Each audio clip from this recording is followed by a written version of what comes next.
खबर आंध्र प्रदेश से है। विशाखापट्टनम से करीब 66 किलोमीटर दूर याला मंचिली इलाके में टाटानगर एर्नाकुलम एक्सप्रेस ट्रेन के 2 डिब्बों में आग लग गई। आग लगने से एक व्यक्ति की मौत हो गई। सबसे पहले पेंट्री कार के पास B1 AC कोच में आग देखी गई और कुछ ही देर में M2 कोच में भी आग फैल गई। इन दोनों डिब्बों में 158 यात्री सवार थे। ये ट्रेन झारखंड के टाटानगर से केरल के एर्नाकुलम जा रही थी। पुलिस के मुताबिक रात 12:45 पर आग लगने की जानकारी मिली। एक यात्री ने B1 कोच से धुआं उठता हुआ देखा। इसके बाद चेन खींचकर ट्रेन को रुकवाया गया। आनन फानन में यात्रियों को कोच से बाहर निकाला गया, लेकिन तब तक B1 कोच में एक व्यक्ति की जान चली गई। मृतक की पहचान 70 साल के चंद्रशेखर सुंदरम के तौर पर हुई है, जिनकी जान गई है। 2 कोचेज में आग लगी और ये दोनों कोचेज AC कोच थे। दोनों जलकर पूरी तरह से खाक हो गए। सुरेखा इस वक्त हमारे साथ सीधे जुड़ चुकी हैं। सुरेखा, एक व्यक्ति की मौत की खबर है, इसके अलावा जो जख्मी हुए हैं, घायल हुए हैं, उनके बारे में क्या अपडेट है?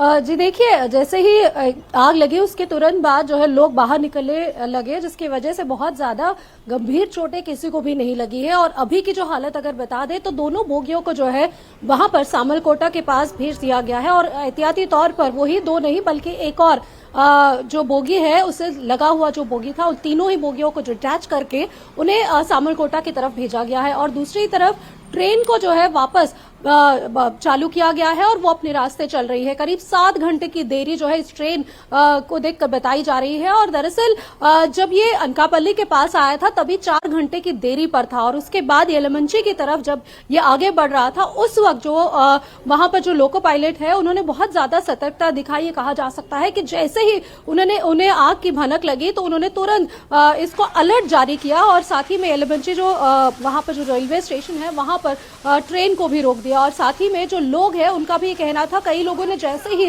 वहां पर धुआं देखा अपनी बोगी में उसके बाद तुरंत उन्होंने जो है चेन भी खींची और जैसे ही ट्रेन रुकी उसके बाद सब आनन फानन में सबके सब जो है वो ट्रेन से बाहर निकल आए, जिसकी वजह से कह सकते हैं कि बड़ा हादसा वो टल गया है। लेकिन अभी जो शुरुआती जांच है, क्योंकि क्लूज टीम भी अभी मौके पर पहुंची हुई है और बाकी अधिकारीगण भी है, तो शुरुआती जांच में ये बताया जा रहा है कि दरअसल जो पैंट्री से लगी हुई जो बोगी थी जिसमें आग लगी और जिसमें चंद्रशेखर सुंदरम थे जिनकी जान चली गई है, दरअसल वहां का जो ब्रेक है उसमें थोड़ी सी दिक्कत जरूर दिख रही है। लेकिन क्या यह कोई वजह है या फिर ये उससे पहले से ही हुआ, इन सब के बारे में जो है अभी क्लूज टीम और पता करने की कोशिश कर रही है। और होम मिनिस्ट्री की तरफ से भी जो राज्य आंध्र प्रदेश के जो होम मिनिस्टर है अनिता, उनकी तरफ से भी आदेश दिए गए हैं पूरी तरीके से जांच की जाए और खासकर जो उन 2 बोगियों में लोग हैं उनको भी बस के जरिए जो पास का स्टेशन है वहां तक पहुंचाया गया है। बहुत बहुत शुक्रिया सुरेखा आपका इस पूरी जानकारी के लिए।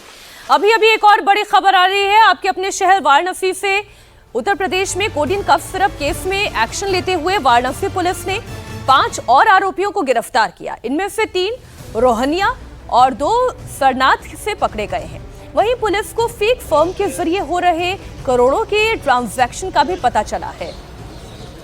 हवाले से पैसे के लेन देन की भी खबर मिली। नीले से पीला कोड के इस्तेमाल के जरिए बांग्लादेश से गोल्ड लाया जाता था। आपको बता दें कि नवंबर में रोहनिया इलाके के गोदाम से अवैध नशीला सिरप फेनेडिल 100 ml की कुल 18,600 बोतलें मिली थी और इसके अलावा एसकफ 100 ml कफ सिरप की 75,150 शीशियां बरामद हुई थी।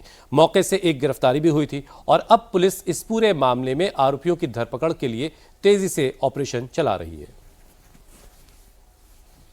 स्वप्निल केसरी हमें आदमी मिला है। ये दिनेश यादव, आशीष यादव, जो लोग दिनेश फार्मास्यूटिकल के ओनर्स हैं, जिनका न्यू वृद्धि शुभम जायसवाल के घर के सामने है, घर है और दुकान भी है। ये लोग उनसे कैश लेके स्वप्निल को देते थे ताकि वो तीनों शेल कंपनियों में कैश को जमा करे। 13 करोड़ रुपया उनके द्वारा 1.5 साल के अंतर्गत ही जमा किया गया। ऐसे ही जो लोकेश है उनका हमें चैट मिली है और हमें CDR भी मिला है जिसमें डायरेक्टली वो शुभम जायसवाल से वार्ता करते दिखे गए हैं। बल्कि हमें उनकी प्रतीक गुजराती से भी चैट मिली है जिसमें वो हवाला की भी वार्ता करते दिखाई दे रहे हैं और दिखाई दे रहा है कि कैसे पैसा उनको मिल रहा है और वो PD फार्मा कंपनी में जमा कर रहे हैं। हमारे सहयोगी रुचि कुमार इस खबर पर जुड़ी हुई हैं। रुचि, अभी तक जो भी कार्रवाई हुई है इसे हम कामयाबी के तौर पर ही देखेंगे, लेकिन जब तक ये सूत्रधार नहीं पकड़ा जाता तब तक पूरा रैकेट समझ में नहीं आएगा। कौन है सूत्रधार, कहां से हो रहा था ये पूरा? देखिए, ये कहा जा रहा है कि मुख्य आरोपी शुभम जायसवाल है, जो अभी तक पुलिस की पकड़ में नहीं आया है। और बनारस की बात करें तो करीब 10 लोग अब तक पकड़े जा चुके हैं। तो पुलिस का ये कहना है कि ये जो पकड़े गए लोग हैं, इनसे पूरा नेटवर्क समझ में आ रहा है कि ये जो कोडीन कफ सिरप है, ये शेल कंपनीज, बोगस कंपनीज बनाकर शुभम जायसवाल ये पूरी कंपनीज को, बोगस जो कंपनीज थी, लोगों को इन्वॉल्व करता था और ये चलाता था। और ये कोडीन कफ सिरप बिहार के रास्ते बांग्लादेश जाता था, जहाँ 10 गुना ज़्यादा कीमत पर भी ये बेचा जाता था। अब पुलिस ने जो लोगों को पकड़ा है तो करीब 31 करोड़ का लेन देन उसमें पकड़ा है और व्हाट्सएप चैट तरह तरह की है, जिससे साफ हो रहा है कि मुख्य जो है आरोपी शुभम जायसवाल है, एक प्रतीक गुजराती है जो हवाला का काम करता था। तो पूरी चेन ये नवंबर से जो शुरू हुआ पुलिस का काम, करीब 1 लाख शीशियाँ जो कोडीन सिरप की बरामद हुई थी, उसके बाद जब ये ट्रेस किया तो पता चला बनारस में ही गए, चंदौली एक जगह है वहाँ पर, एक कमरे में 3 कंपनीज चल रही थी। तो इस तरह से बोगस कंपनी के ज़रिए ये पूरा कारोबार किया जा रहा था, पैसा लिया जा रहा था हवाला का, और वो फिर बाद में शुभम जायसवाल के वही कोडीन फॉस्फेट, रुचि, जो ड्राई कफ के लिए काम आता है, बड़े बड़े ब्रांड्स के नकली उसी कोडीन का इस्तेमाल नशे के लिए किया जा रहा और इसीलिए इतना बड़ा ये कारोबार फल फूल रहा था, जिसमें अब कार्रवाई हो रही। बहुत शुक्रिया रुचि हमारे साथ जुड़ने के लिए। और अभी एक बड़ी खबर आ रही बरेली से, जहां एक रेस्टोरेंट में बजरंग दल ने जमकर हंगामा किया। कार्यकर्ताओं ने लव जिहाद का आरोप लगाकर बर्थडे पार्टी में शामिल लोगों के साथ मारपीट की। जिस छात्रा का जन्मदिन था उसे भी बजरंग दल के कार्यकर्ताओं ने नहीं छोड़ा। बरेली के राजेंद्र नगर में एक रेस्टोरेंट में नर्सिंग की एक छात्रा अपने दोस्तों के साथ जन्मदिन मना रही थी। बर्थडे पार्टी में छात्रा के 2 मुसलमान दोस्त भी शामिल हुए थे और इसी दौरान बजरंग दल के 2 दर्जन से ज्यादा कार्यकर्ता नारेबाजी करते हुए रेस्टोरेंट में घुसे और जमकर लोगों के साथ मारपीट शुरू कर दी। मेरे साथ मेरे सारे क्लास के लोग थे, उसमें 15-16 लोग थे समथिंग जी। और फिर उसके बाद जैसे ही केक कटने लगा, सारे लोग आए नारेबाजी करते हुए, उन लोगों ने हमला कर दिया, डायरेक्टली मारने लगे लोगों को और मेरे साथ बदतमीजी की। मेरा फ़ोन छीना, मेरे से बदतमीजी कर रहे थे। फिर उसके बाद में मैंने पुलिस को कॉल की, मेरे फ़ोन से कॉल नहीं लगी, पुलिस आ गई, फिर उन्होंने मुझे बचाया उन लोगों से। फिर वो मुझे थाने लेके गए थे और जो मेरे साथ जो लोग 2 लोग जो थे वहाँ पे कैफ़े में, उनको बहुत बुरी तरीके से मारा था, पीटा था उनको, उनके हाथ पैर भी तोड़ दिए गए थे। प्रेम नगर स्थित एक रेस्टोरेंट में मारपीट की सूचना प्राप्त हुई। इस सूचना पर तत्काल पुलिस की टीम मौके पर पहुंची तथा वहां शांति व्यवस्था बनाई गई। इसी प्रकरण में आज थाना प्रेम नगर पे एक तहरीर उपलब्ध कराई गई। 2 नामजद तथा अन्य अज्ञात लोगों के विरुद्ध पंजीकृत कराई गई है तथा इस संबंध में थाना स्तर पर आवश्यक वैधानिक कार्रवाई प्रचलित है। और अब बड़ी खबर आपके अपने शहर ऋषिकेश से, जहां वन विभाग की जमीन की पैमाइश के खिलाफ लोगों का गुस्सा भड़क गया। जमकर ईंट पत्थर चले, लोगों ने पुलिस और वन विभाग की टीमों पर कहर बरपा दिया। बड़ी खबर ऋषिकेश से है, जमीन के सर्वे को लेकर ऋषिकेश में भारी बवाल हुआ। मनसा देवी फाटक के पास लोगों ने पुलिस की टीम पर पथराव कर दिया। सुप्रीम कोर्ट के आदेश के बाद वन विभाग की खाली जमीन का सर्वे किया जा रहा था। 3 दिन से लोग इस मामले में प्रदर्शन भी कर रहे हैं। इसी दौरान रविवार को पुलिस और पब्लिक के बीच रेलवे ट्रैक पर घमासान चढ़ गया। पथराव के बाद पुलिस ने लोगों को जबरन वहां से हटाया। ये तस्वीरें आप देख रहे हैं, रेलवे ट्रैक भी यहीं पर है और कैसे लोग पुलिस पर पथराव कर रहे हैं।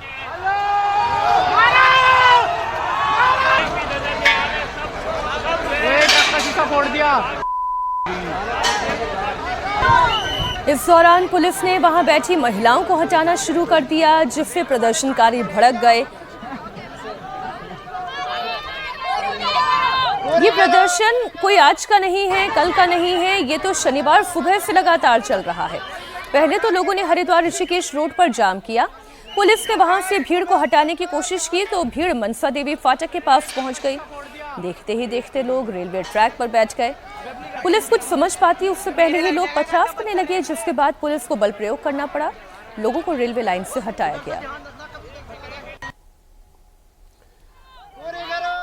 ये सारा बवाल ऋषिकेश के अमित ग्राम में हुआ।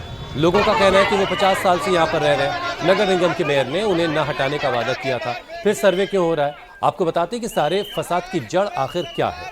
वन विभाग की जमीन का सर्वे करवाया जा रहा है। कई इलाकों में लोगों को डर है कि इस सर्वे के बाद वन विभाग अपनी जमीन वापस ले लेगा तो वो कहां जाएंगे। ये सर्वे सुप्रीम कोर्ट के आदेश के बाद हो रहा है।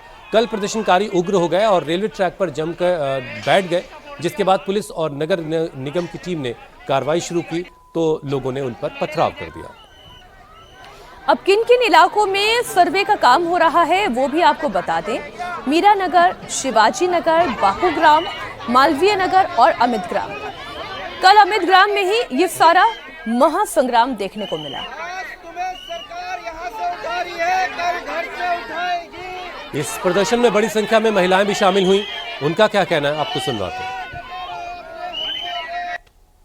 पानी के सिविल लाइन क्यों लगी? बन रहा है ये नगर पालिका के निगम क्षेत्र में आने का। पासवान जी ने हमें वादा किया था, तो अब कहाँ गए सब?